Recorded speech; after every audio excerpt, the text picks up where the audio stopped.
What's up, everybody? Thanks again for stopping by for another edition of March 4th with Mike Bauman. I, of course, am your host, Mike Bauman. Whoever you are, wherever you are listening from, thank you so much for checking out the podcast. If you're a returning listener, I greatly appreciate your continued love and support. And if you're a brand new listener of the show, man, thank you so much for hopping aboard that pirate ship. You can follow me on Instagram, YouTube, and TikTok at March 4th Pod. The link tree with all of my stuff is in the podcast description for this episode. So that means if you made it here, then you found me somehow. And I truly appreciate each and every one of yous taking the time to check out another edition of the March 4th with Mike Bauman podcast. How is everybody doing? I hope that life finds you well as this is hitting your eardrums. I hope that you get a chance, whatever you celebrate, to have a wonderful, happy holiday season from me and mine to you and yours. I hope you get a chance to spend some time with family, friends, loved ones, your inner circle, whoever they may be. And I hope you enjoy this episode. This week's guest for episode 196 is a really good guy. We connected through work. This guy, we saw each other in the break room one day at work, not long after he started, and just started shooting the breeze about basketball. And basketball is one of the loves of my life. And I was like, oh, this dude's a hooper. And we would see each other every now and again, just in the hallway in between work or whatever, and have gotten a chance to get to know each other better over the years. He is none other than Andre Scott. Andre is a Nashville native, and we both work in healthcare. And like I said, that's how we met. And just through conversations at work, have gotten to know each other better. And we've got a chance a few times to have a few lunches. And, like anybody, man, like, as you get to know somebody, the layers of the onion start to peel back a little bit more and a little bit more. And you open up more, if you feel comfortable. And Andre's good people, man. And we've had some really good discussions over a couple of years now that I've gotten to know him, and think he's a really good guy.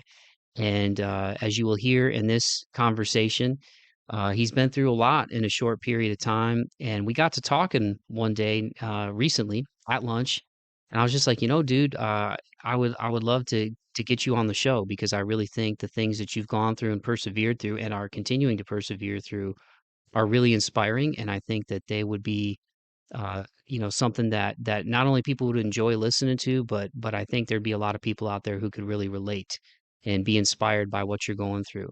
And in that lunch, he was even talking to me about people who already were reaching out to him with some of the things that he was sharing on his journey to recovery with an injury that he's had, which is among the things that we discuss.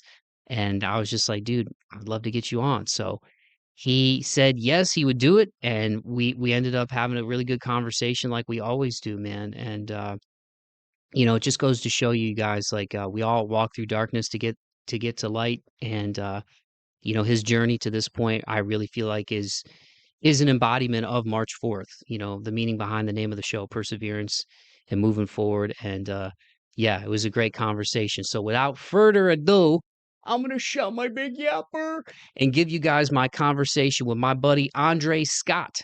Here it is.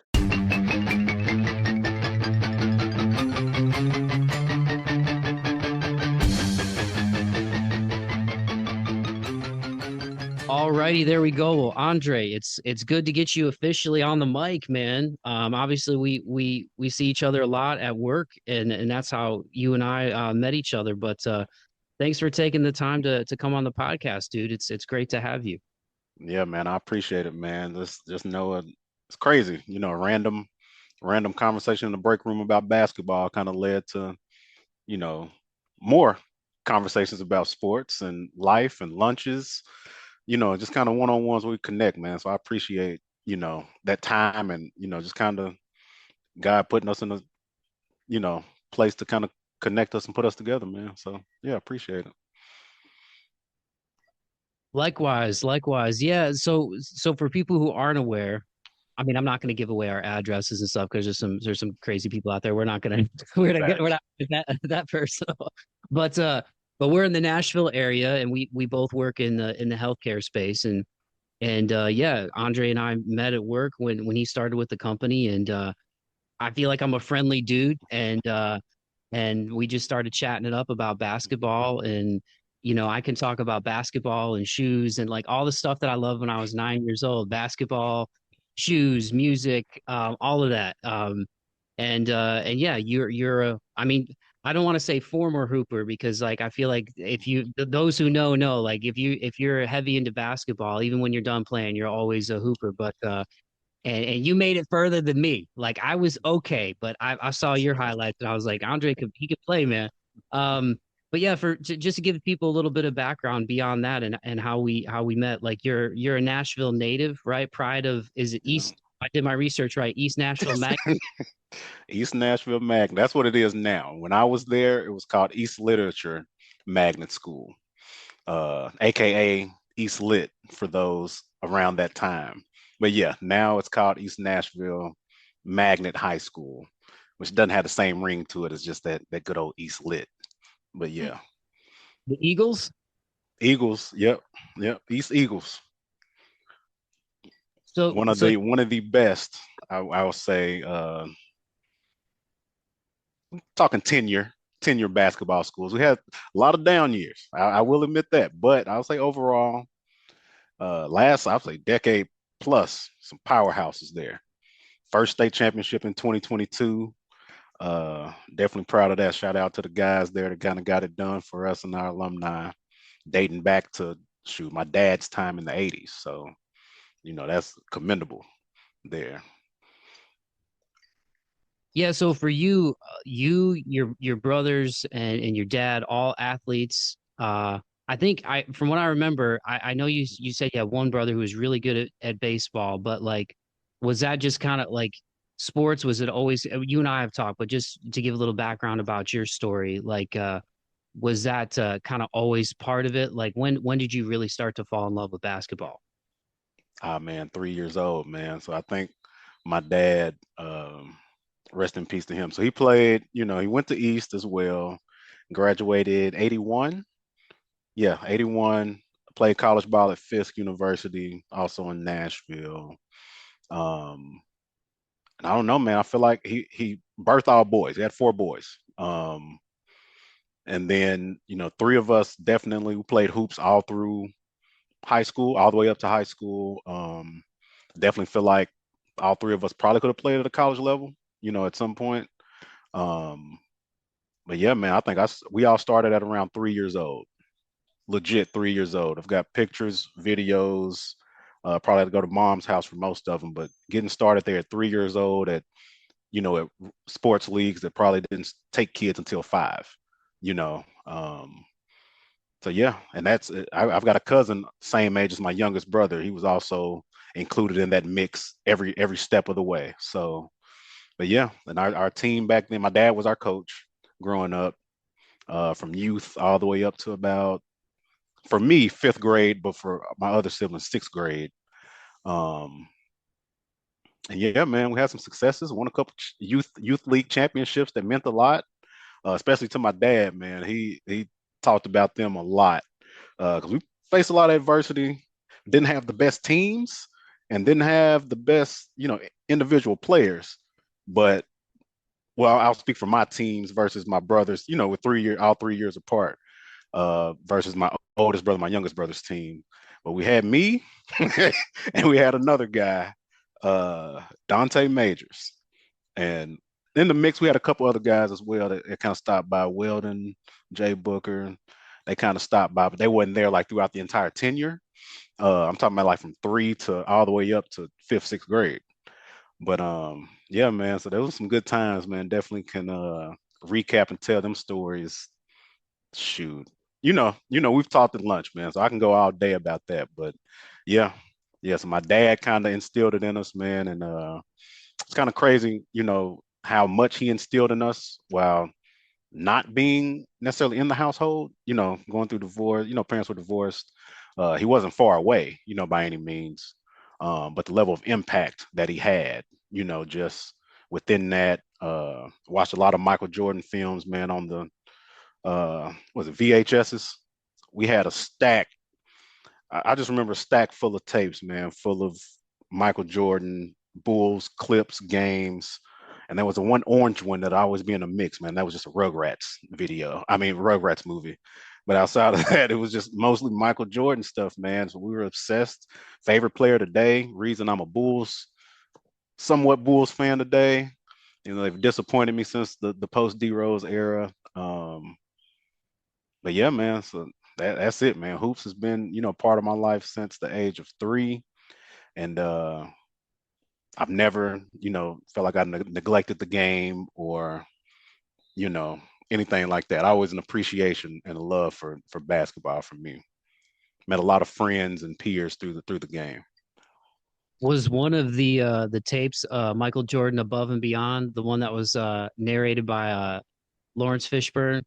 Because that my buddy Zach got me that I had the so now I have the because we're both Jordan stands and Hmm. I have like the Blu-ray collection where it's like all of the tapes from over the years. I think the first one was Come Fly With Me maybe in like the late 80s.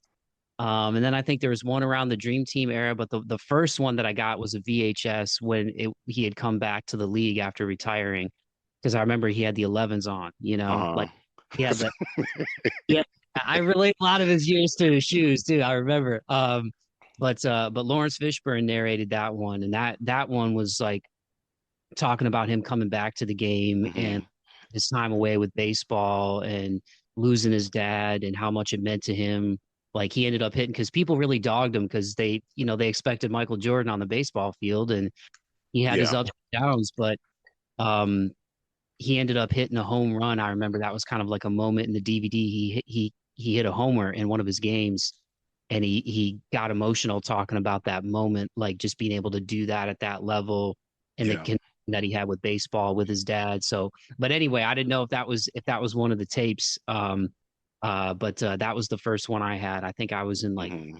fourth grade. I think it came out in like 96 or 97 maybe, and I got it in 98.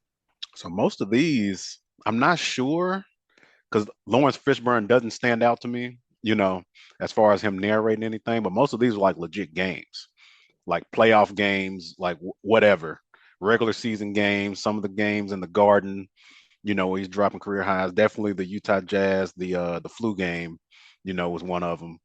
So yeah, these were just like legit games. Like he would just have recordings. I wouldn't be surprised if some of them he recorded over something, maybe a birthday or something, and he just decided to, hey, I mean, okay, the kid's birthday was okay, but Jordan's up tonight. Let's see what we got going. But yeah, most of the ones that I can remember were like legit games that he would have recordings of.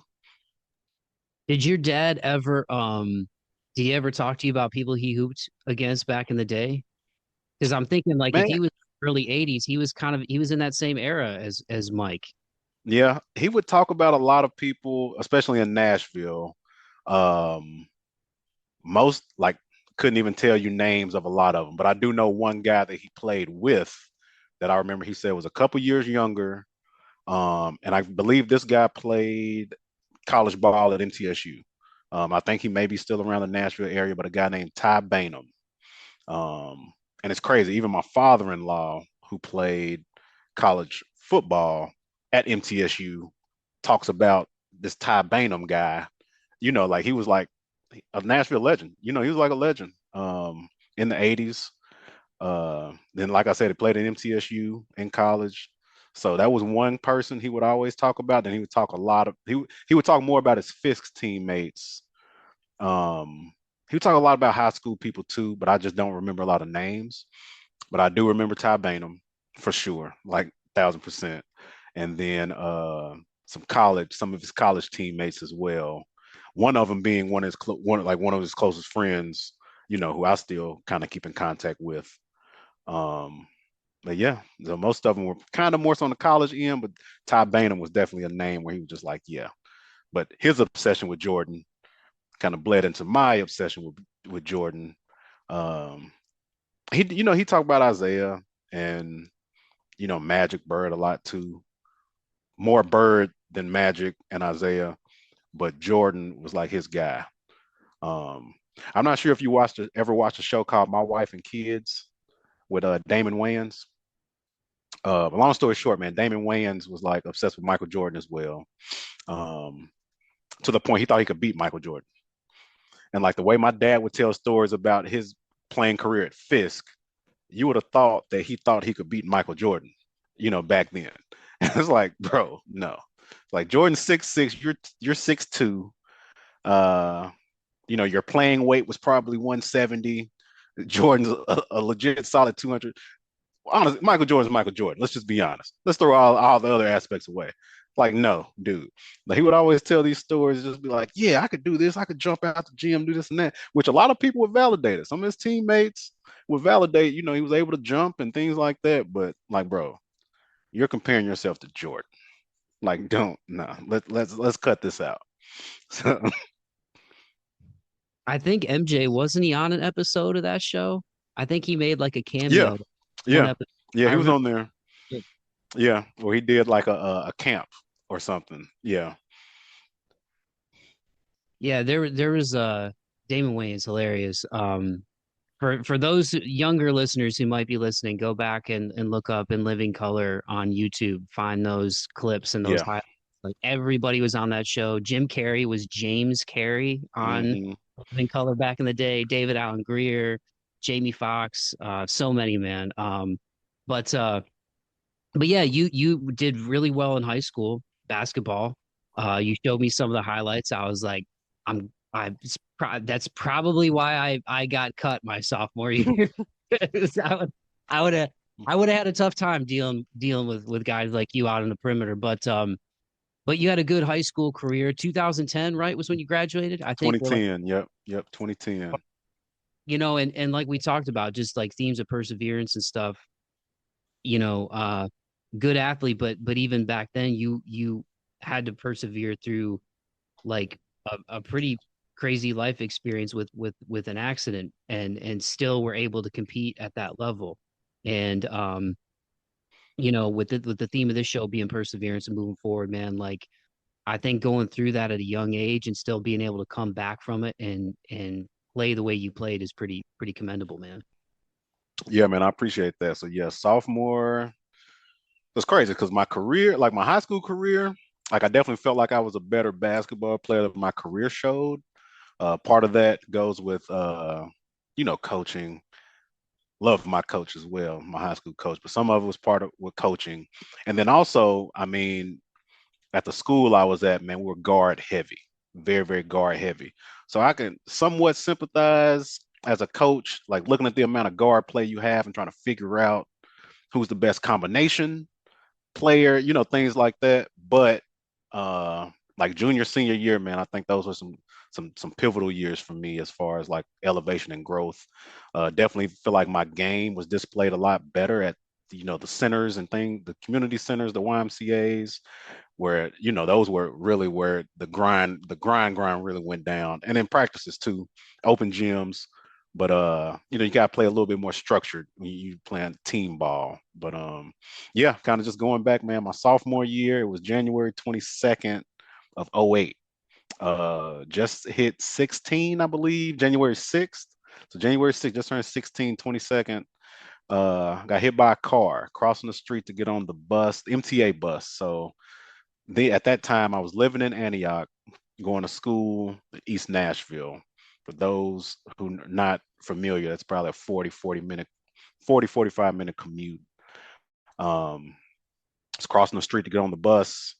Uh, Car swerved from behind the bus, maybe a couple, five, six, seven cars behind, into the middle lane. My little brother, who was probably 13 at the time, was actually probably gonna get the bulk of it. As I kind of seen it coming, really was nothing we could, do at that point. Kind of when we were aware of it, pushed him out the way, and I took pretty much the grunt of it. So like sometimes he'll still talk about it, and it's like, man, your little knee scratch ain't got nothing compared. Your knee scratch from the ground ain't got nothing compared to what I had to go through. Um, Honestly, man, I mean, I could have been 10 times worse because, no broken bones, anything like that. I did have chronic back pain after that. Kind of kept it discreet. Man, I went to school that same day. So like ended up going to the ER, things like that. It's kind of some family dynamics kind of played into that financial. I didn't have, I think I had one physical therapy appointment. Then family kind of had me lean on the athletic trainer at the school.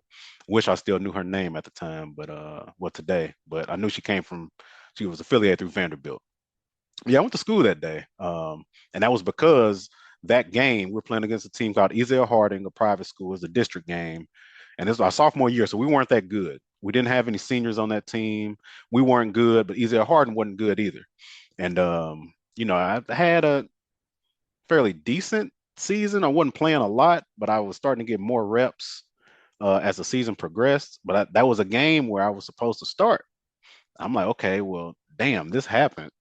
And it's like, well, I still got to go to school. I still got to try to play. Like that's how locked in I was with the game. It was like, I still want to try to do this. Then I let my coach know. I don't even know if he believed me or believe how severe it was.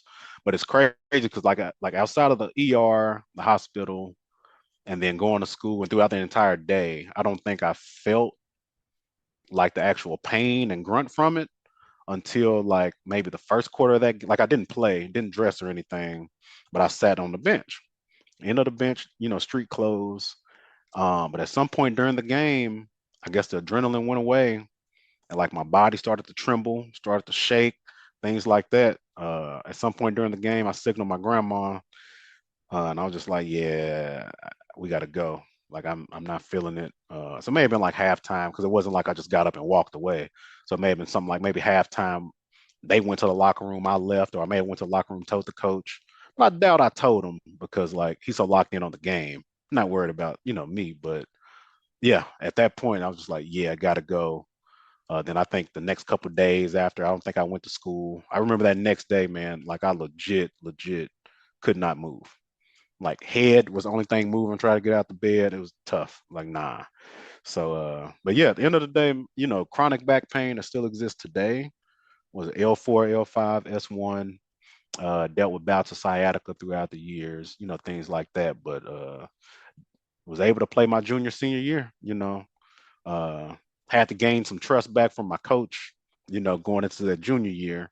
But I don't, in hindsight, it doesn't feel like it took long, but in live time, it's like, man, a couple games. It's like, man, come on, dude. Like, I done did summer, I played summer league, I done did this and that. I don't, I'm back, I'm here. But I feel like mentally, he probably had something where he had to figure out, wanted to internally see within himself. At that time he's a parent and all that as well. So he's probably got some factors that, I'm not thinking about at that time. I just want to hoop. But then yeah, had a definitely a good junior year, then an even better senior year. So, end of the day, can't complain, although that did happen. Um, but it happened, you know.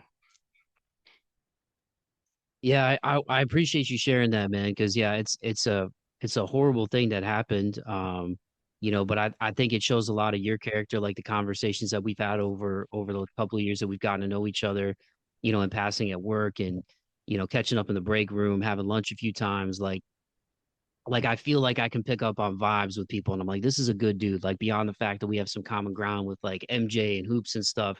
And when you told me that, like we had known each other for a little bit by the time you had shared that story with me. I think it was like a year ago. So I think it had been like at least like a year plus maybe at that point, maybe almost close to two, and talks and stuff that we had. And when you shared that with me, I was like, that's wild, man. But the fact that like, you push your brother out of the way and took the brunt of it is crazy. And obviously I'm glad that you're here and that you're okay. But I think it's like a testament to your character just as a dude and the fact that you were resilient enough to be able to come back and your love of the game and be able to still play at a high level.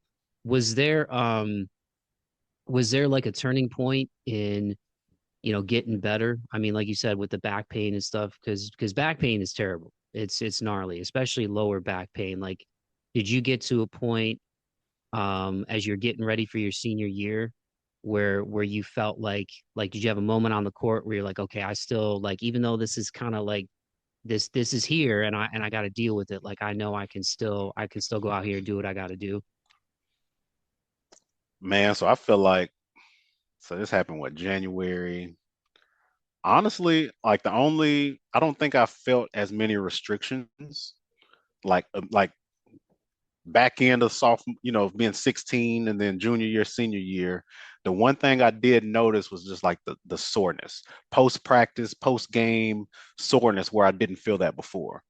I tweak an ankle or move a certain way, next day I'm good. After the accident, man, maybe 3 days. Maybe I do need to actually ice this down versus tying the shoe tighter and then just, oh, I forgot to ice it, but oh, I feel good. I'm good to go. So like I started like the rice, the rest, ice compression, elevation, all that, I feel like I started to have to utilize. Man, it would even be times, man, like so in our house, our grandma is always my it's three of us in the household. So my oldest brother, me, my youngest brother. The I said it was four, one of them being a half brother. So same dad, different moms. So three of us in the house. Mom worked night shift. Grandma worked part time, but was anything you needed, she's there. But it'd be times, man, where I'm downstairs and I'm sore. So I'm like, Grandma, can you massage this or that? Things like that. Uh, it was a trade off. She wasn't doing it for free. Either I had to massage her back or that's what really I either massage her back or I had to do the dishes or do some extra chore or some extra favor for her to do it. But she was a sweet lady, so she was gonna do it regardless. But it was always me asking like, you gonna have to come up with something. you know you gonna do something for me too. But yeah, man. So I feel like it honestly didn't really like affect like day-to-day life to an extent, the back until I'm gonna say like, man, like my sophomore year of college, like playing intramurals, and then I was also a practice player for our women's basketball team at WKU. Um, which may not sound like a lot, man, but those women were intense. A lot of those practices were intense. The coaches were intense. Um, but I feel like it was something there. They are intramurals. I'm trying to remember that like it really got worse, than what it originally was. And then also, in college, I think I started lifting more. You're eating meal plan food. You're basically eating fast food. So, gain a little weight. And I feel like the weight gain also added to it too. Um, so I feel like all those contributed, to it. But I think the first initial thing, kind of like while I was still in that high school phase, was just like one thing I started to notice was like being sore longer, or being tighter, longer than what it would normally be. So, and then you keep in mind, man, back then, man, you're not like leisure stretching or things like that. So, after that, things started to pile, on one another. Part of the reason why, I majored in exercise science in college was to like try to self help myself with a lot of those things. So method to the madness, I guess, kind of leading into that college phase of that. So yeah. Well, I'm glad you were able to at least manage it and have it not be something where even though there's chronic pain, it's not like excruciating, man. Especially back stuff. It doesn't take much sometimes. So the fact that you got hit by a car, that's just so it's crazy. So I'm glad you're good, man. And transition into that college phase. And thanks again so much for taking the time to do this, dude, on the podcast officially beyond our work chats. But you were part of a pretty historic fraternity that MJ is a part of, Shaq is a part of, and it was years of me watching Shaq go like this Hmm. after he would dunk and stuff before I finally heard him in an interview talk about it. But perseverance is one of the themes of this show and one of the meanings behind March 4th, and that's like one of the pinnacles, right, of the fraternity. So, can you let the people know what the fraternity is and kind of how you got involved in that in college and how that's kind of helped you just with being a man and a dad like you are now, man? Yeah. Uh, First off, Mike, I will say throwing those hooks up. Sacred, that's sacred territory there. I'm gonna give you a pass. I'm gonna give you a pass because it's new. But throwing those hooks up, man, that's some deep stuff. But yeah, fraternity name Omega Psi Phi Fraternity Incorporated. Um, I joined the fraternity in 2012 at Western Kentucky University Gamma Theta chapter. Family ties with it as well. Older brother, younger cousin, dad, all pledged as well. Different schools. And my cousin, he was also at Western across a couple years after me. Shout out Bisco, Bobby Scott, um, brother as well. Andrew Scott the second and dad Andrew Scott Sr. But yeah, cardinal principles of that fraternity: manhood, scholarship, perseverance, and uplift. So those are cardinal principles, things, we kind of live, stand by, man, on multiple facets.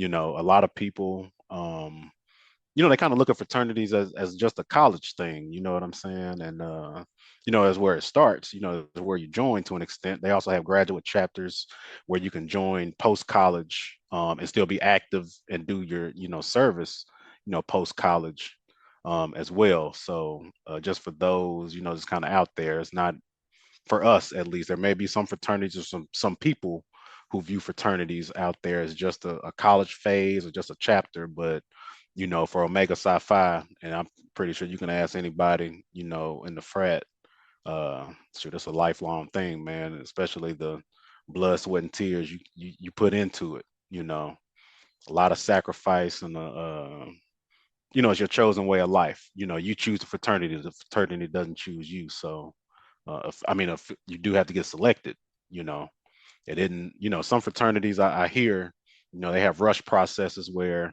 basically it's like open enrollment to an extent.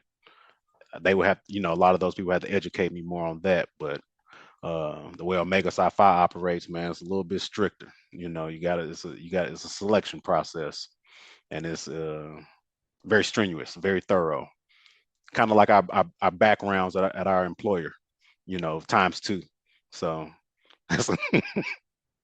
it's tough, man. But yeah, man, one of the greatest things I feel like I've done in my life, especially at that stage in college. I was a sophomore, so I just turned 20, when I joined. I think at that time, I think Instagram came out in 2012. You know what I'm saying? So like, I didn't know what Instagram was until I got done with my pledge process. So, but things that I didn't care about. At that time, it was, I want to get my grades up to be able to join this, get selected, and then do whatever I need to do to be a part of this and do the best I can while I'm in it. Do a lot, as a point in time, I ended up becoming the president of it. I'm not sure if you're familiar much with Omega Psi Phi. We do a lot of we call it hopping, but the steps, things like that. Um, Made sure I was improved, an improved hopper. I can look at videos when I first joined where I wasn't that good, wasn't that good of a hopper. But I kind of put that work ethic like I did in basketball to get better at it. I'm like, yeah, I gotta make sure I'm somewhat good. I might have to show you some videos of just like some of the stuff we would do, some of the hops we would do, but like the development within that, so there's a lot of aspects, within the fraternity altogether. And I want to be good at all of them, but that was that same mentality, which I had with just like sports, basketball in specific. Well, thanks for sharing that. And thanks for giving me a pass, by the way, too, for anybody from the frat Oh watch. man, yeah, you're all good. No disrespect. I grew That's up and I grew up watching Shaq, and actually, I think that's what's cool about the fraternity too, man. Like, I don't know, I was just thinking about it too. Like, there was an Air Jordan, like within the last probably like 6 7 years, they actually did like that colorway of like the Frat's colors. yeah, yeah, on the Yeah, ones, yeah, the yeah, ones. And I'm yeah. telling you, in Omega Land, that's was my fraternity. Like those went wild. Those went crazy. I didn't get a pair because I knew they were like, if we're in a frat, like I know you're gonna have a pair. But like they went crazy. Like if you knew somebody who had a plug on the shoes or worked at a shoe store or affiliated, and you were part of Omega Psi Phi, oh yeah, you're gonna try to get them ones. So like yeah, that was definitely a thing. Uh, And then you may see an All Star game where Shaq Was it an All-Star game? It was something where he did a dunk. No, yeah. So it was. I think it was like a 2-on-2. No, him and Jordan, Shaq and Jordan, I believe, was playing 1-on-1 during the All-Star game. And you seen something. And after that, I think you may have seen Shaq throw the hooks up. You may have seen him do it after a couple dunks too. Um, but you'll see it a lot, more so. I feel like in football, but you see it a lot in basketball too. You'll definitely see a lot of it in football. Or like I don't know if you ever paid attention, but like the brands of like the Omega symbol, kind of like a lot of people say it symbolizes a horseshoe. Um, a lot of people in our fraternity we get branded as well. It's purpose behind that. It's not just a thing that we do. Heavily purposed um, thing that history too. There's a lot of we got a lot of hidden doors in Omega, I'll say. But yeah. So I don't think I don't think Shaq has a brand. I don't think Jordan has one either. If Jordan has one, it's not one that's like keloided. Um, but yeah, yeah. I know you'll see it in a lot of football players though. Yeah, it's from hearing you talking about it and just hearing you just being the basketball junkie that I am, like just hearing stories about it, like it's serious, and it sounds like the network is very large for that fraternity. And like I remember one of the stories that I heard Shaq tell, I can't remember if it was on his podcast or in an interview, but he was talking about like the first time he played Jordan in the league, which his rookie year was Jordan's last year before he retired the Yeah. first 90, 92, 93, because Shaq was the number one pick in 92. Hmm. I think it might have been Shaq and Zoe, I think were one One and and two. two. Yeah, I think you're right. And I want to say was shout out Toledo. I always got to give Toledo a shout out, my hometown. But I want to say Jimmy Jackson was now Mm. just been Jim Jackson for a while, but he was Jimmy back then. I think he went fourth or fifth in that draft, maybe as well, 92. I could be wrong. It might have been after that. But anyway, I remember Shaq telling a story like the first time he played Mike, um, he fouled him hard in the paint, and like he went to go help Jordan up, and I think he knew that they were fraternity brothers, but Jordan was like, no, don't ever help anybody up. Don't like Yeah, Jordan yeah, had the killer mentality. He was like, yeah, that's like don't do that out here. Like it's you're hooping, like you're trying to win, I'm trying to yeah. win. Don't help me up. So I don't know if that was a fraternity brother thing or if that was just like And you him don't trying. hear much about Jordan giving out favors. Like you hear, yeah, him and Kobe had a thing, but you don't really hear Jordan really giving out too many favors, more so making bets. So I mean, I believe it. Yeah. And it could, if that story's true, it's definitely I would associate it with the frat for sure. Whoops, had to take myself off mute. So moving forward, man, like in the few years that I've known you and the conversations that we've had, man, like again about life, about basketball, sports, all that stuff. Friendly wager when Western Kentucky has played Toledo.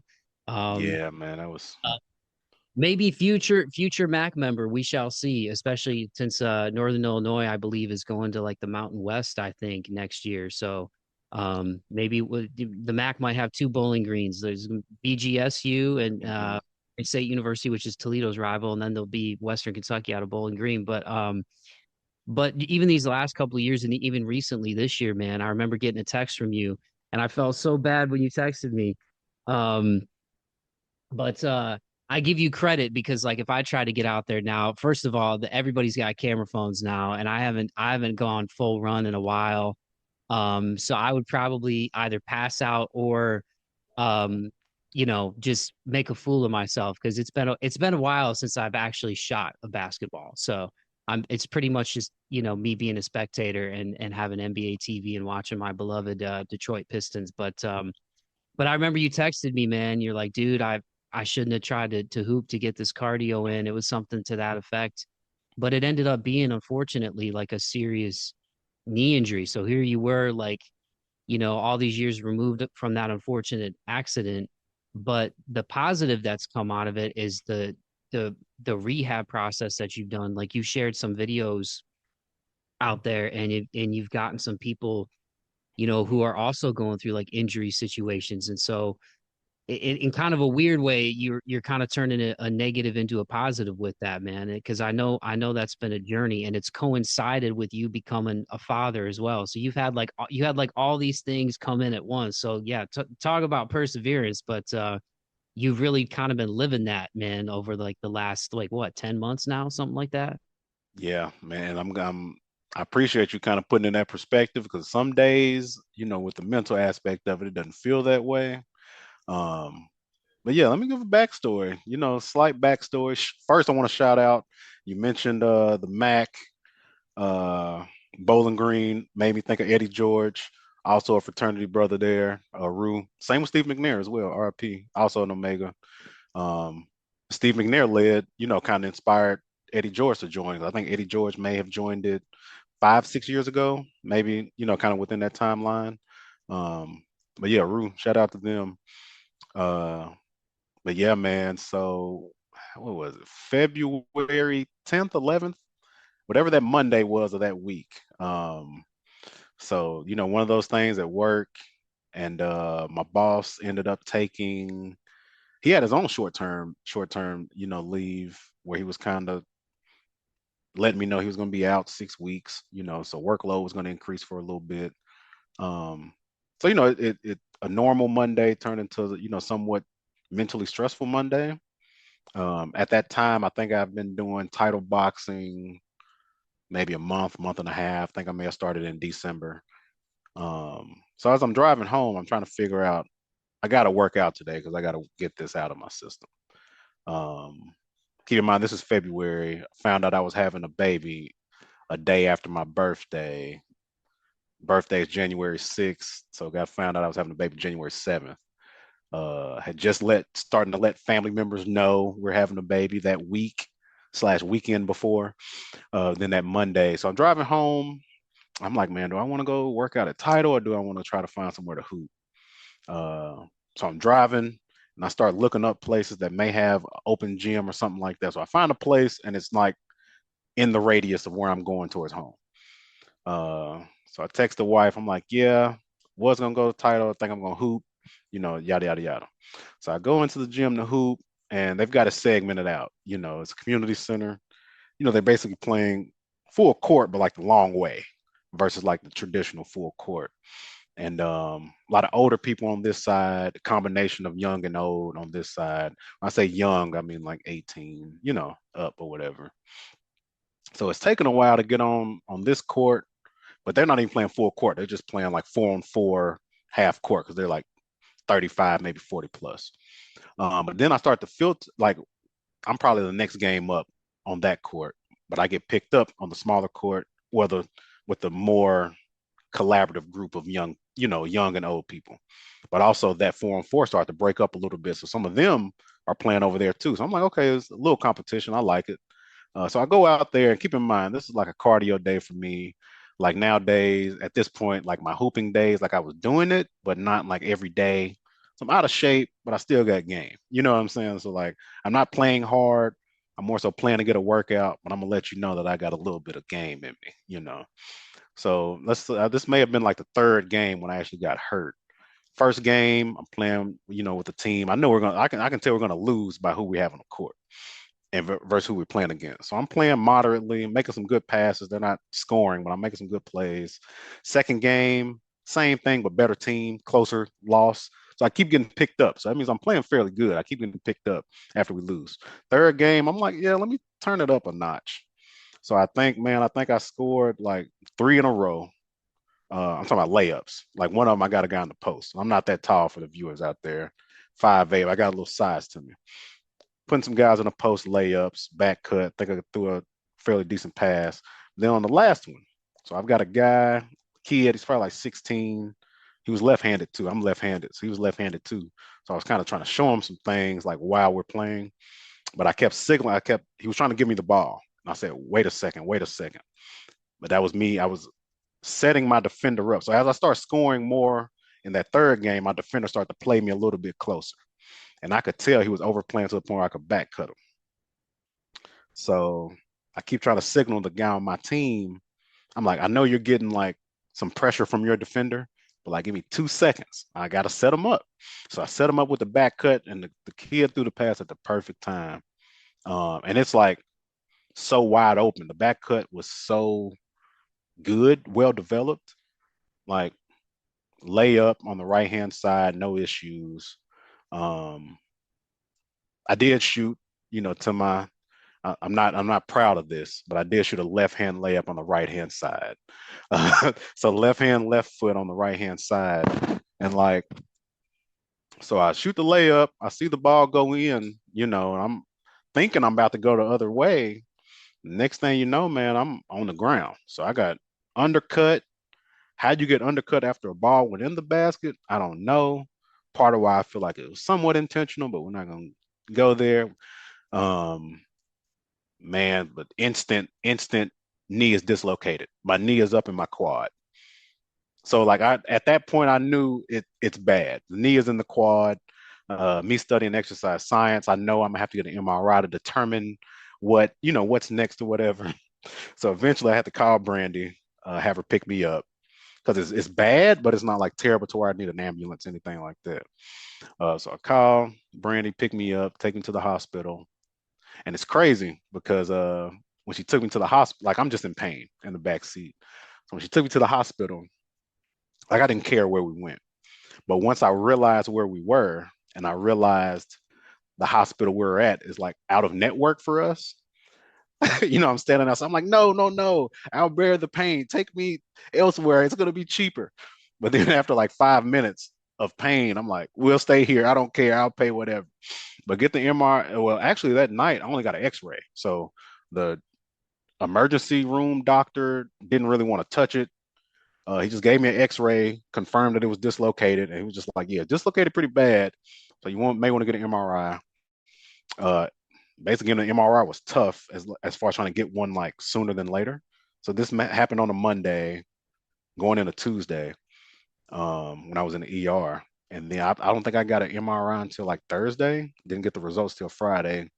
Uh, patella tendon rupture. And that patella tendon, and I tore my PCL as well, which is the back part of the CLs. The ACL, MCL, the PCL, posterior. Um, And for those out there, like if you're not familiar with the patella tendon, that's like the most important. First off, it's a tendon. You got the ACL, MCL, PCL. Those are ligaments. So there's a lot of research you can do, kind of difference between tendon, ligament, things like that. The tendon, a lot more important than the ligament, especially when you're talking about day-to-day life, like the sports life and the grind to an athlete. These days are over.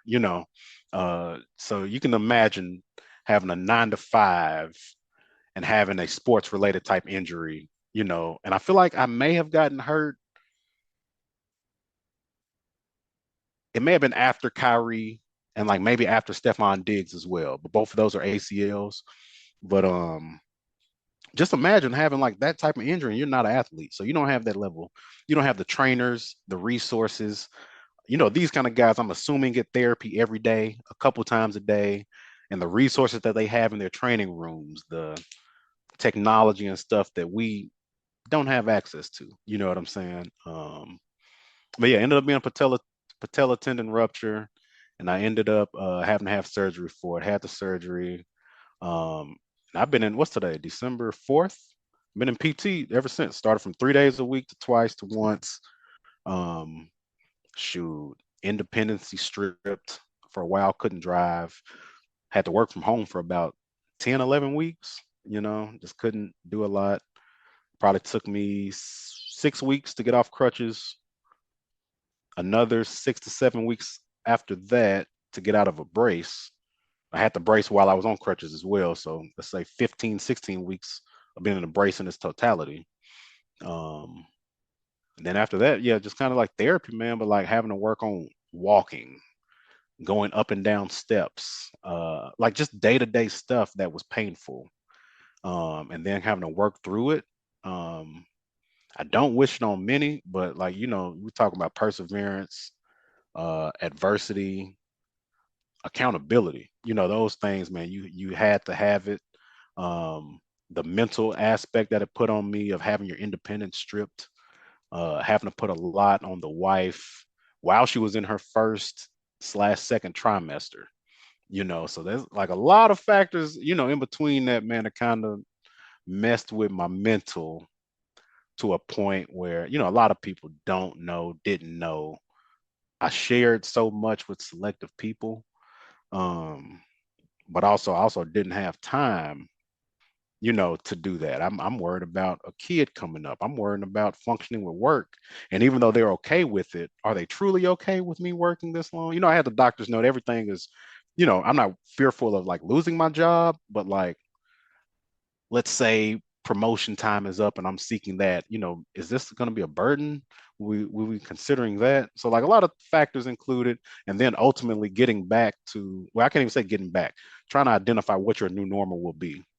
And that's hard to determine when you're in pain every day, whether it's rehab pain or just like general pain, like even to this day, like just scar pain. Like if my skin is too dry, the scar will have a sensation to it, things like that. And being, mid 30s, early mid 30s, and having that kind of sports level injury, um, then having to think about the financial aspect of it, the cost of the ER visit, the surgery, all that. A lot of aspects, man. I'm gonna say it just contributed to the mental, but yeah, man, a lot of therapy, physical therapy, mental as well, but a lot of physical therapy within that to get better.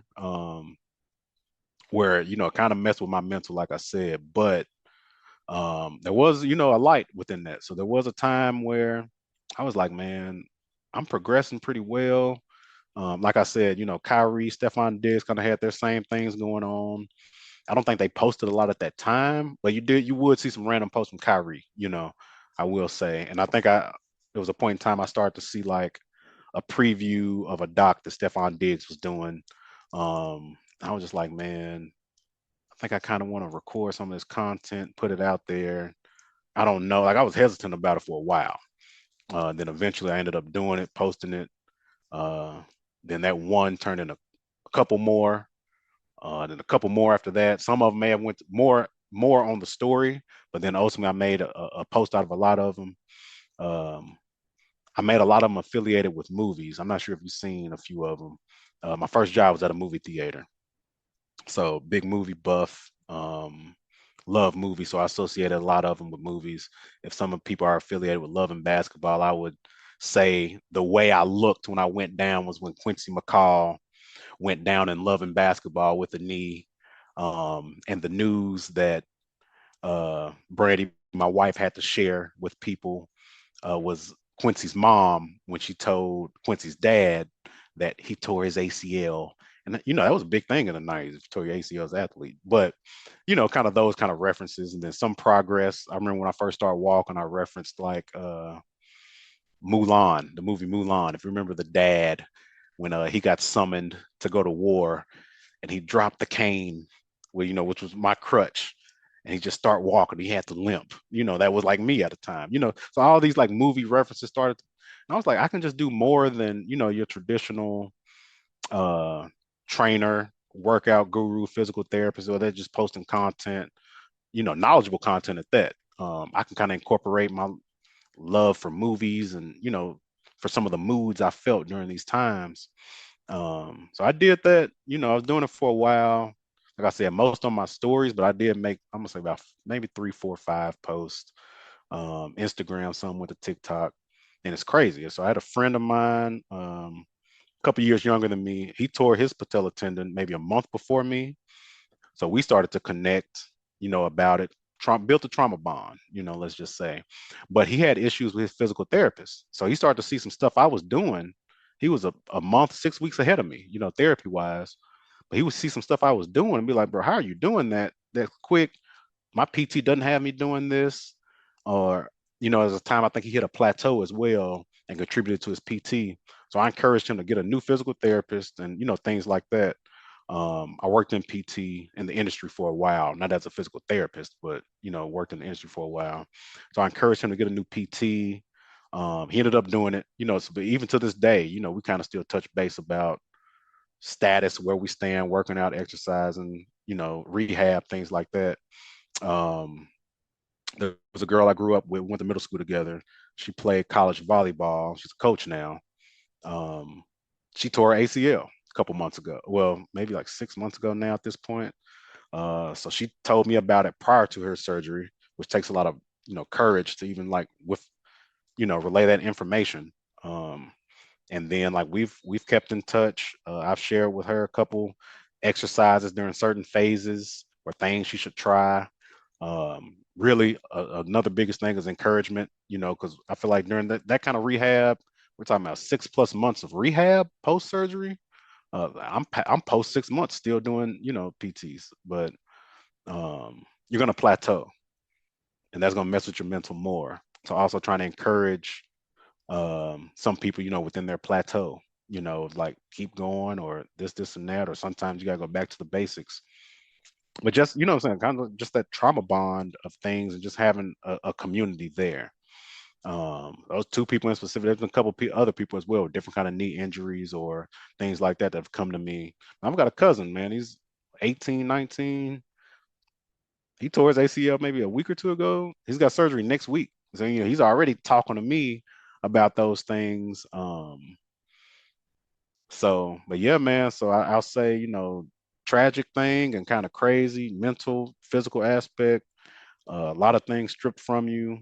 But I feel like the positive in a lot of that was me taking that leap and posting that content. Because I try to social media as an adult nowadays. Last couple of years, I try to kind of live a discreet lifestyle. To an extent. More so, I'm like, I don't want to see people see me wounded. And like social media, a lot of people just they want you to see people at their best. Um, but so it was just kind of a light flick within me, man. I was like, nah, I think something's telling me I want to post. I want to post this. The way my mental aspect was going, cabin fever, work from home didn't get easier. My boss was still on his leave. I didn't take time off. I took a couple of days off after surgery, but I really didn't take a lot of time off. I just worked from home. I feel like my mental needed that, and I'm glad I went forward with it. And then obviously that community connected with me, and we kind of built, from that. So end of the day, kind of ended up being some wins within the chaos, I'll say. I appreciate you sharing that, dude. Yeah, it's kind of weird how life works that way. Sometimes the things that when they happen, they take the most out of you mentally or physically or spiritually. And, darkness, like I talk about it a lot on this show, like the life is a balance of light, dark, you know. Mhm. Um, but I think as I've gotten older, I realize that darkness isn't inherently bad. You know what I mean? And I'm a big movie guy too. And like, and a lot of times in movies, there's always themes of like good versus evil, and there's the bad guys and there's the good guys and stuff.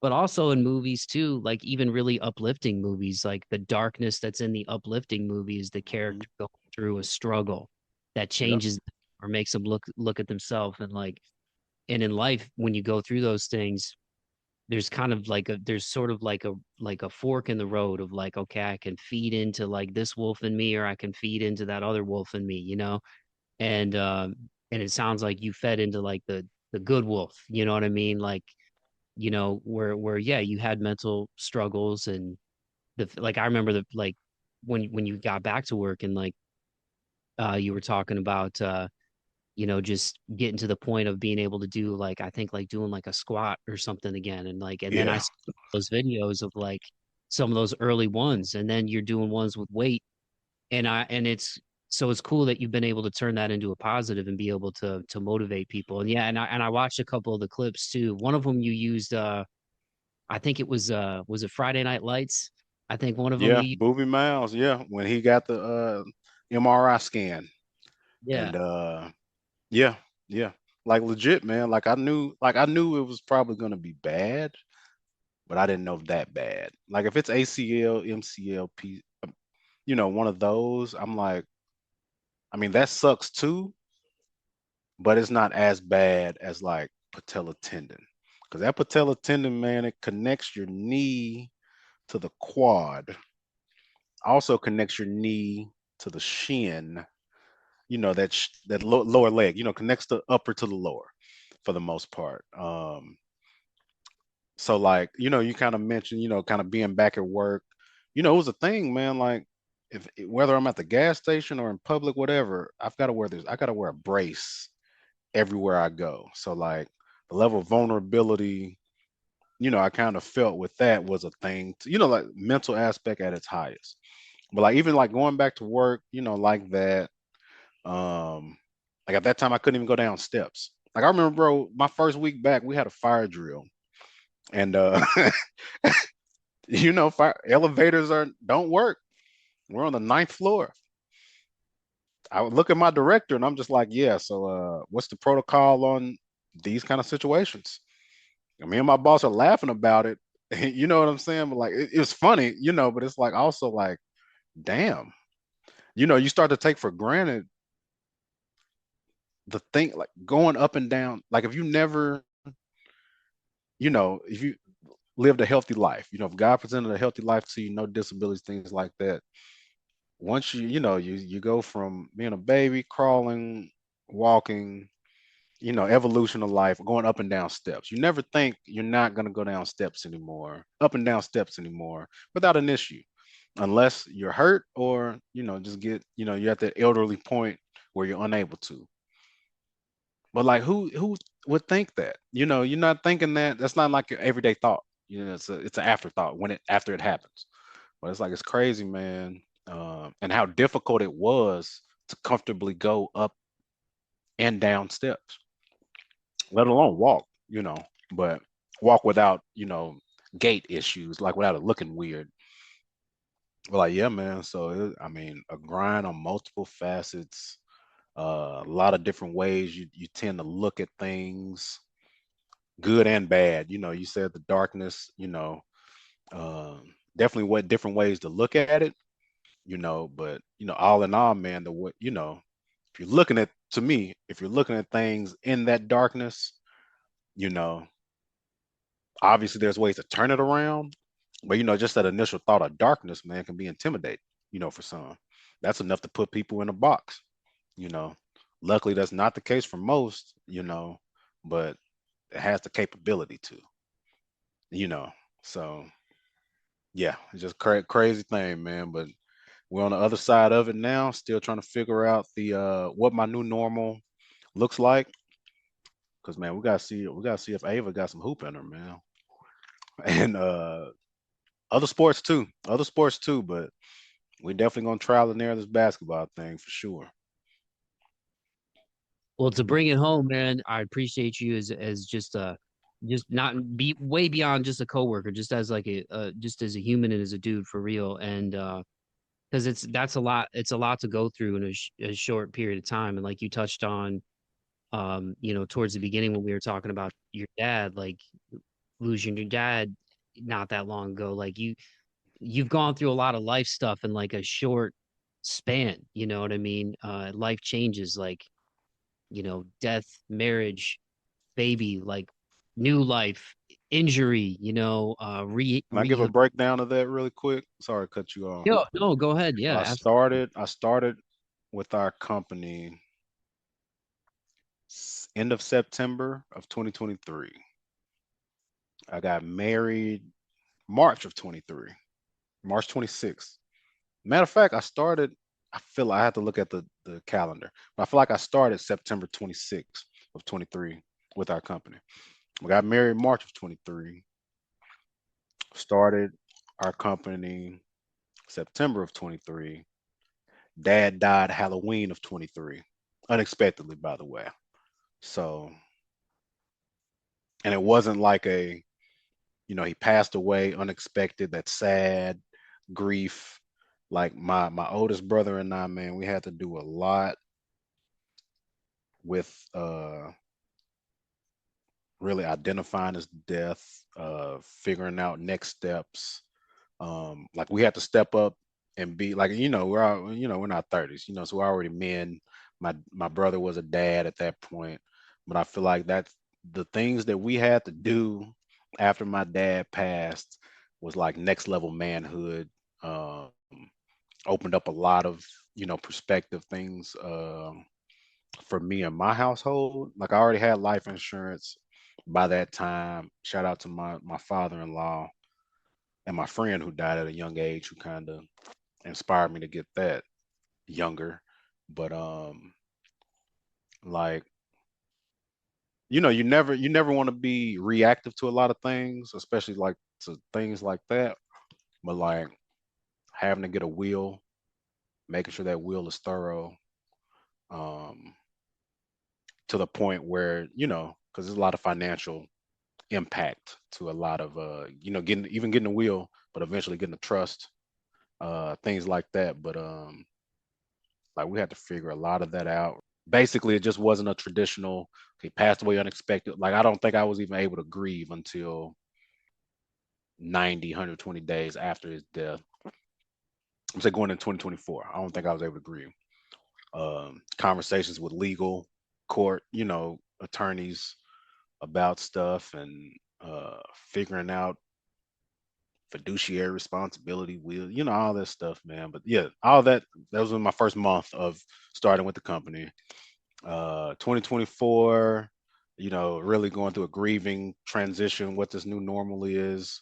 I definitely can see a lot of, looking at it today, looking back, I can see there's some factors or some things within myself that are not the same. Not saying that they're supposed to be, but you know what I'm saying? Those things affect your day-to-day life too. Um, so, I can't say, definitely not the same Andre that I am today than I was prior to. But I'm not gonna say it's like I lost something. I lost a parent. Very impactful, and I did lose a piece of me. But I did throughout this that time and now gained some things. So, but that took place, and then what? 2024. Mm, not really a lot of trauma, financial impact for sure. We ended up buying a house. Um, oh yeah, my wife's car got stolen at some point in between that 2023 time too. Yeah, yeah. But that prompted us to like, yeah, we got to move. So I ended up buying a house in 24. Yeah, I forgot about that. Damn, damn, damn, damn. Yeah. And then in 2025, January, found out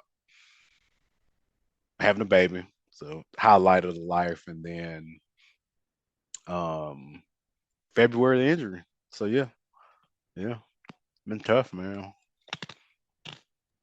It's a crazy year and a half, and the while all that was going on, and I'm sorry of all the negative stuff that you went through, and I don't think I remember you. I don't think you told me, or maybe I don't remember you telling me.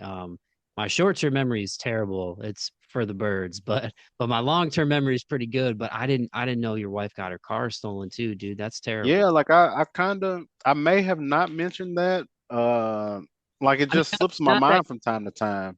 yeah, not that you owed me that information. I didn't mean it that way at all. But I was just like, damn, that happened Yeah, it too. just slips my mind from time to time because it was like one of those things where like at the time we lived in a townhome. We're in Antioch, but we lived in a townhome. So like we parked like right in front of our front door. Had security cameras there. Like everybody on our row, 6, 7 houses, had ring cameras. Like 2 people may have had ring camera plus, other cameras. But yeah, man. So I woke up one morning, and I feel like I may have. So this was in 2023, but I think it was before I joined the company because I feel like I was fully remote because it was like a Wednesday, and that was our trash day. And typically, like I had something going on that day where I had to leave, but I don't think I had to go to work, but I think I had to go somewhere. So it's trash day. So it's like, okay, I usually get the trash from the back and I put it on whoever's car doesn't have to move first. So on this particular week, it was Brandy's car. So I wake up 6 something in the morning. I'm like, okay, it's trash day. They usually come at 8, 9. So I need to, get this out. So and I didn't do it the night before. So I wake up and it's like, damn, okay, let me go get this. So I go get the trash from out back, bring it out front. and I put it in front of Brandy's parking spot, but I don't see a car. So I'm like, okay. And Brandy's mom was having some car issues at the time. So there was a couple days where Brandy's mom would come, have the car for a couple hours, but it would only be for a couple hours in a day. It's never like overnight or anything. But like I noticed, so I'm like, a car is gone. It's 6 something in the morning, so I'm still frazzled. So it's like a car is gone. Okay, maybe her mom has it. So like I'm thinking, wow, I just dropped the trash out front. So I walk in the house, I'm going up the steps, 12, 13 steps before I get in the bedroom, right? So I'm walking up the steps. I'm just like, how am I gonna say this to her? Like in the back of my head, I'm like, there's potential this thing got stolen, but I'm gonna ask if possibly her mom took the car earlier this morning, may have something going on. I don't know. So I wake her up and I'm just like, don't panic, but did you happen to give your mom your car? This did she take your car this morning? Anything like that? She was like, no. She's sleep like she's out of it. At this point, I'm alert because this has happened, and I've got to assess the scene and figure out how to present this without making her abrupt. Things like that. And it's crazy. Like in between that time frame, I also checked our Ring camera, which I realized it was a different company, so it wasn't Ring, but it was like our front doorbell. Didn't catch anything, but like our neighbors, both their cameras on both sides caught everything. But we didn't know that till after the fact. So I go up and I asked Brandy that. She's like, "No, why?" I'm like, "Well, your car's not out there, but don't be alarmed because we're gonna figure it out, right?" Um, then yeah, man, ended up being stolen. Had to put in a claim. Check with the neighbors. Check their footage, and you see it, man. And it's a matter. It's crazy with doors locked, just type of car, whatever type of car you have, Kia, Hyundai, whatever certain years, prone to get stolen very easily. But you look at the video and it's like, wow, it's this easy to steal a car? Because I don't think it took 20 seconds for whatever device they used to getting in to pulling off. Did not take longer than 20 seconds. Um, but yeah, man. So yeah, that happened in 23 as well. So yeah, a lot of factors in between that, but it slips my mind sometimes because it's just like, damn, this happened. But that also prompted like for me at least, all right, it's time we gotta go, you know. We were in Antioch, but we weren't in a bad spot in Antioch. But at that point, it's like, yeah, man, I can't. We can't have this no more. So packing it up, getting out of there. I'm sorry y'all went through that, man. Like it's a crazy year, but like at the same time though, like all those things you went through, like I think the positive coming out of like the rehabbing from the injuries, being able to connect with people the way you have, that like you said, people who have gone through similar, injuries and the mental hurdle involved with it and like trying to trust your body again to find your new normal. Um, and just those cycles of life of like death and rebirth and marriage and new job. Like you took on a lot and like that was as I was getting to know you in 2024. And on the surface, man, like you kept it all together, and it takes a lot of strength to do that too. And then I remember eventually we were talking as we were getting to know each other more. And then I kind of remember you saying to me one time, we were talking about sleep and stuff, and you were talking about how you weren't sleeping well because I have this app where I listen to like binaural beats and like sleep music and stuff. And I Yeah, kind of yeah, thought yeah. about that. And then you kind of opened up and I'm like, damn, I didn't. And again, man, not that like, you know, like everybody has their stuff outside of work, and it's just your private life and your personal business. You know what I mean? And we were still getting to know each other at that point. But now that I know you now, man, like I look back and I'm like, damn, it took a lot of strength for that dude to come into work, have a new job, be newly married, be trying to like you said, not even having the time to like grieve and deal with all the stuff that you dealt with your dad, and like her getting her car stolen. Like it's crazy stuff, man. So I'm glad that you've survived the chaos. We're getting ready to be 3 years away from 2023, I guess, to bring some levity to Hmm. it. So good thing 2023 is in the past, but I guess just bringing it home, dude. And thanks again so much for taking more than an hour of your time, man. Um, what advice would you give as somebody who's persevered, and been through the things that you've been through? Um, a lot of times as dudes, and I talk about it a lot in this show, like, we're kind of there's some people that think we're supposed to be robots, Hmm. and whether you wear your heart on your sleeve or you don't, a lot of times it's like if you have emotions as a guy, sometimes like you're made to feel like a wuss and like you're not supposed to say anything and you're just supposed to like shove everything down. But as well as I know that the further you push stuff down, eventually you're gonna implode or it's gonna come Yeah, out it's going on and somebody. in another way. So like what advice would you give?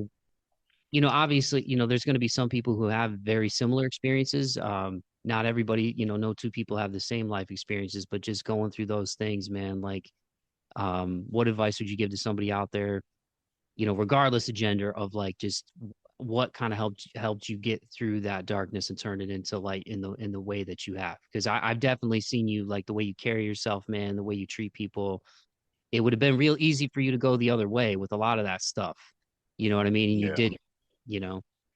you called out something that I kind of just want to highlight, man, and just kind of mentioning, just going through those things, and just kind of just being present, showing up, basically not kind of showing what I'm going through, kind of how to summarize what you're saying.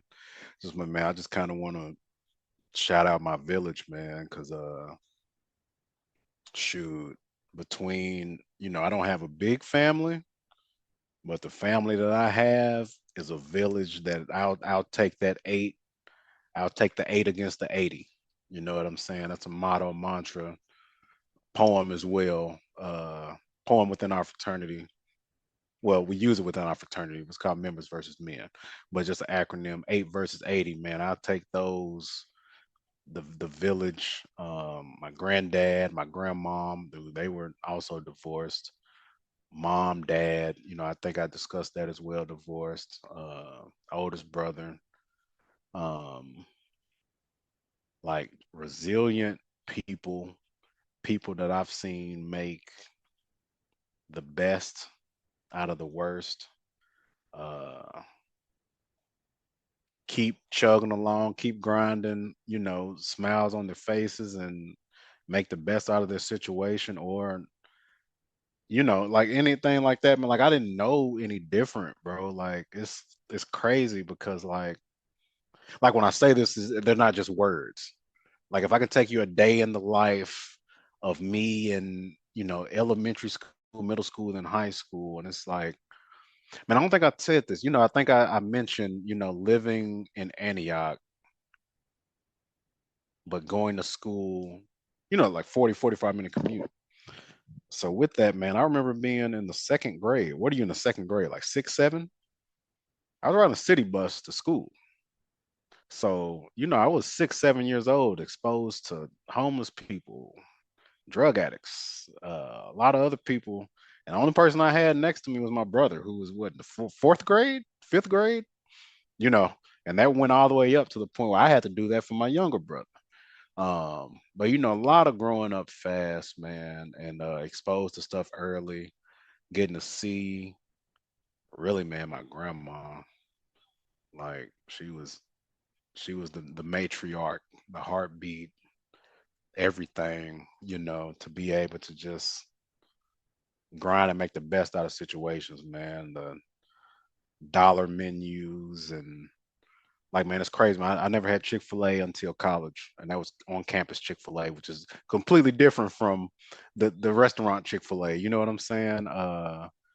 Where back then they may still do it a little bit now, depending on the restaurant. You go to McDonald's or Burger King, you order something, you get the receipt, and at the bottom of the receipt, it was like, well, if you call this number and do this survey and get these numbers, you qualify for a free such and such, a free burger or a free fry, or maybe a free meal. like that was mandatory for us. You know what I'm saying? Like these kind of things, but all that to say, all that kind of instilled a lot of that. Then kind of my teachings and learnings and life experiences all together, but then life experiences with the fraternity, post fraternity, another layer, but for those out there, just from kind of from a perseverance standpoint, man, biggest thing is just keep grinding, keep picking yourself up. Um, a lot of advice I have is stuff that I'm still working through today and still trying to like navigate and make a routine. But being able to look yourself in the mirror, truly tell yourself better days are coming, um, and truly believe it, you know, have something to look forward to. Um, have someone to vent to, therapist, close friend, be able to look at yourself in a positive light to where it's not necessarily like egotistic, like ego related, but like there's a level of confidence that you have that you can dig yourself out of it. Like it may take some work or additional people or something to help you get out of it, but like also look within yourself and say, I'm stronger than what I am, you know. For people out there with who do believe in God and things like that, lean on that prayer, you know, lean on your village, goes into the people as well. Even a lot of them, they don't have to know everything you're going through or anything. Honestly, they don't have to know anything that you're going through, but just knowing that you have people who have your back, can support you, will support you at your lowest, even if you don't tell them it's your lowest. Um, I think helps. So, I mean, all in all, summarize that up, man. Community, having a layer of community, man, I think is going to help with your perseverance journey and kind of developing that mindset, um, and manifesting better than today, you know, and also not settling, not settling because some people you may live a perfect world or think you're in a perfect setting, but like even if I think this is perfect, why would I settle thinking this is perfect? Like I haven't. There's not too many things I've seen in life that's 100% outside of death. So one of the few things that's 100% guaranteed is death. So like outside of that and every other thing you're going through, why don't you feel like you can't go through it? Or also the trade-off to that, why don't you feel like you can't experience it either? So I mean, this may be like a dark part of me, but like another part of me is like, shoot, you shouldn't expect things to be perfect, you know, especially if you like I said, if you're a praying person, or a person who's a believer of God, things like that, you ask for things, right, in your prayer. You ask for a lot of these better things.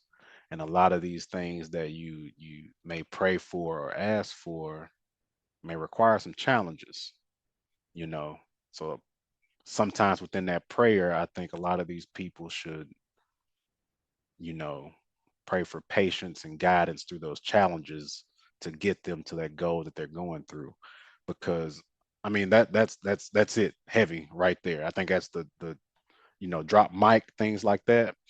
But I just want to kind of also throw this out there, like with the going back to the knee and my injury this year on my birthday.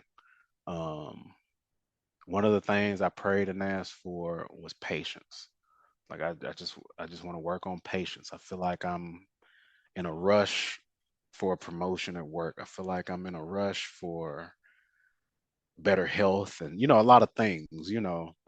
And one thing that I always asked for, not even on my birthday, but just like my consistent prayer was around patience.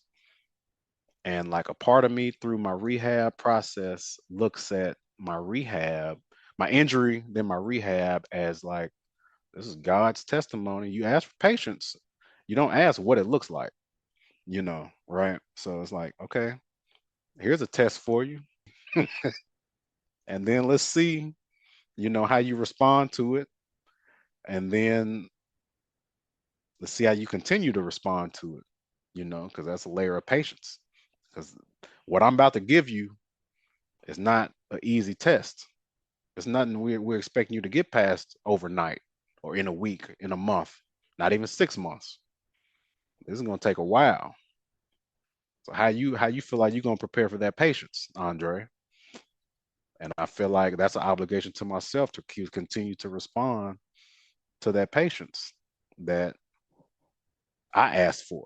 Like I said, God didn't present, He presented me with the injury, with the opportunity to prove patience, but I asked for patience. So, I mean, I think that was a big thing. I think that's something worth mentioning too, of how I look at my injury. I feel like it all started with some prayer, bro. Honestly, it's kind of crazy how that works, right? It is, man. It is. It's like, yeah, I've and I appreciate you sharing all that, dude. And shout out to your family and your community. I'm gonna remember that 8 versus 80, because like that's a really powerful thing. You know what I mean? Like I've got, a tight knit group of ride or dies too, like close friends and family that I know would take a bullet for me and I take a bullet for them.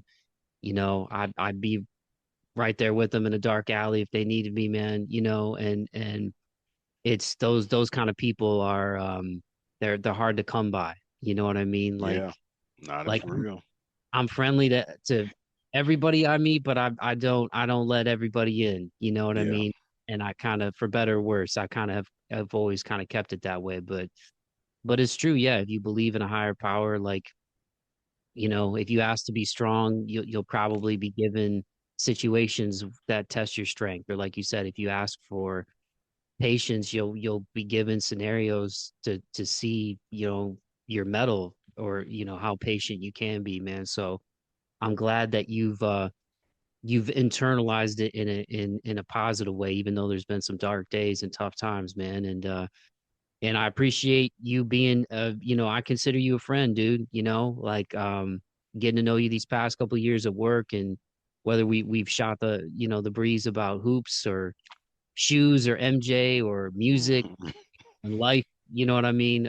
Like it's, in the couple of times we've gotten to have longer discussions like this, it's been a pleasure getting to know you, man. And I'm just happy that you got a healthy baby, and you got a good woman to walk through life with, and to be by your side through all this, man, and a good family circle. And I really appreciate you coming by here because I think there'd be a lot of people, and I don't even mean this in like a self-righteous way, but why I love doing this podcast.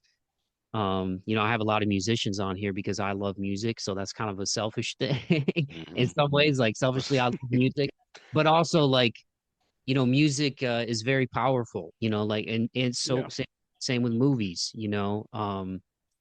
Expressing ourselves creatively and the catharsis sometimes, like a song can hit you in a certain way that maybe you couldn't have articulated or had the ability to create certain notes or whatever. Same thing with movies. There's scenes that it's like can kind of parallel your life.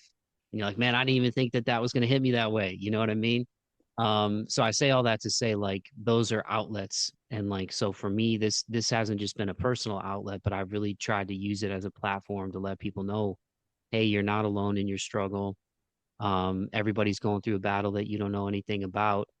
And I think a lot of people would still be here or be in a better headspace if they felt like they had a place or a community where they could talk about it, be it yeah, on an individual level or a platform like this. So thank you, man, for your time always. And it's good getting to know you, bro. Like for real, you're good people.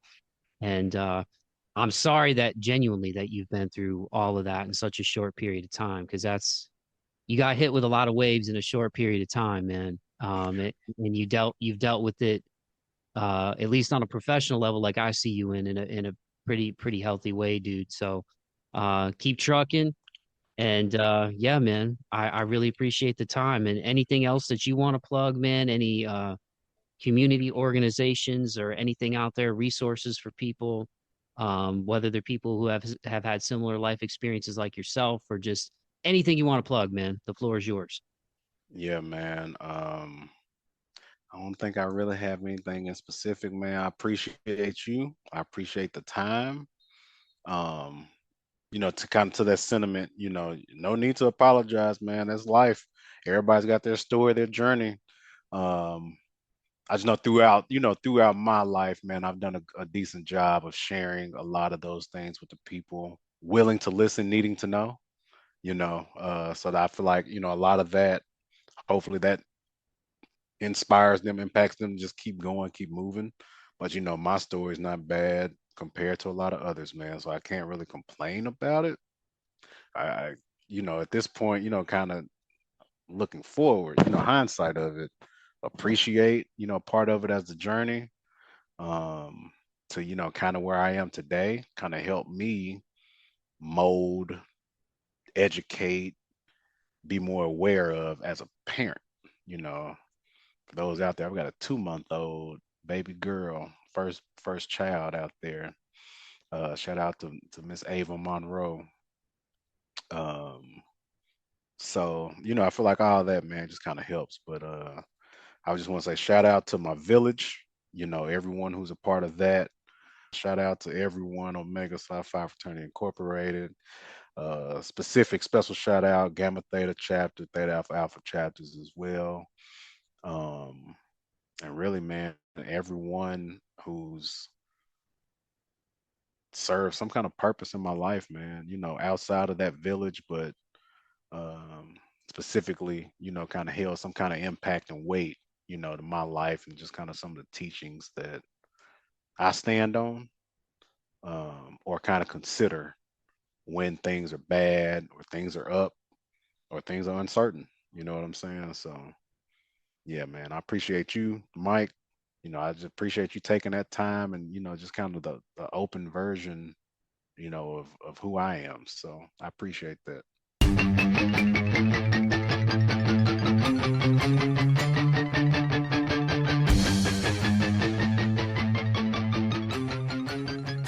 All righty, dighty, there you have it. That was my conversation with Andre Scott. Make sure you go follow him on Instagram at Dre's_anatomy. That is where he is going to be sharing more inspirational content for his fitness and recovery journey as he tries to get his body back to 100% from injury. And the official handle on Instagram is actually spelled DRES_dot anatomy. So DRES_dot anatomy. That link is going to be in the podcast description for this episode. So just scroll to the bottom of that podcast description, hit that link, and go follow and support my friend Andre. As he mentioned in that conversation, he's already had a few people reach out to him with content that he's posted on his socials to this point, where people have reached out to him and been inspired by his journey healing from this injury. And that is going to be the account where he's going to be posting more of that stuff. So once again, Dre's_dot anatomy on Instagram. Scroll to the bottom of the podcast description. The link will be there. If you enjoyed this conversation and you want to stay tuned for more March 4th podcast episodes in 2026, please like, subscribe, tell a friend to tell a friend, interact with the accounts on social media. You can find me at March 4th Pod on Instagram, TikTok, YouTube. Instagram is the OG of my social media accounts, so that's where I have that's where I spend the most time and have the largest audience at this point with my socials. But I'm trying to build up the other ones, but it is a balance with the day job, and I'm just really grateful for everybody who takes the time to listen. So, for everybody who Andre brought here for the first time, thank you so much. I'm a big goofball, but I take these conversations seriously. Mental health is very important to me, and trying to use my voice and my platform for positivity in this world, and hopefully be a little entertaining along the way, is important. And it's been a fun journey. I can't believe that. This was episode 196, so we're gonna be turning the 200 episode corner not too long into 2026, man. So if you enjoyed this conversation, I hope you come back. I hope you tell your friends. But one thing that goes a long way in helping get this episode out to more people is on whatever streaming platform you are currently listening to this in your eardrums. If you would go to my show and leave a rating and a review. I know in particular for Spotify and for Apple, it's a 5-star rating system. I think on Apple, you can also leave comments. On Spotify, you can leave episode comments. But if you leave a rating on the show, that goes a long way, and on the episode, in helping this get out to more people. And that's what I want, man. I want to put more people onto Andre's journey.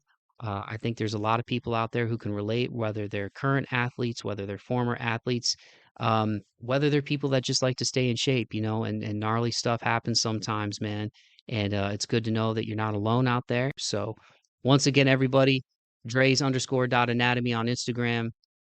I am March 4th Pod on Instagram and TikTok and YouTube. Everything is going to be in the podcast description. So I appreciate all of you. I love you all. Keep the faith and be kind to one another and be kind to yourselves. I say that at the end of every episode as a tribute to my grandpa.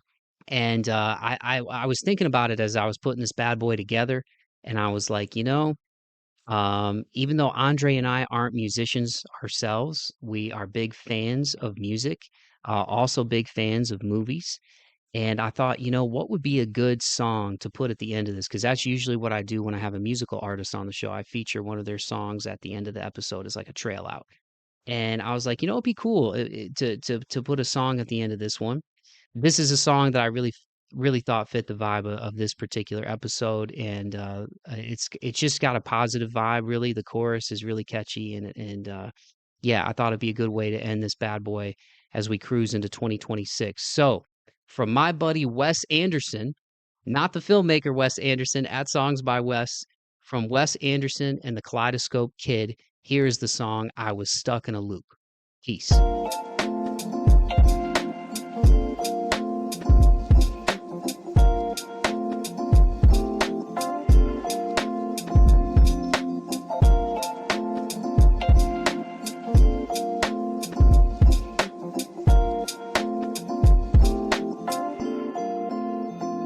Just scratch the surface, we barely getting started. The depth of an era, the birth of new karma. It's mind over matter, it's love over money. The clock don't go backwards, I tried to outrun it. Yeah. It turns out I was stuck in a loop. Had to break the cycle for the cycle breaks you.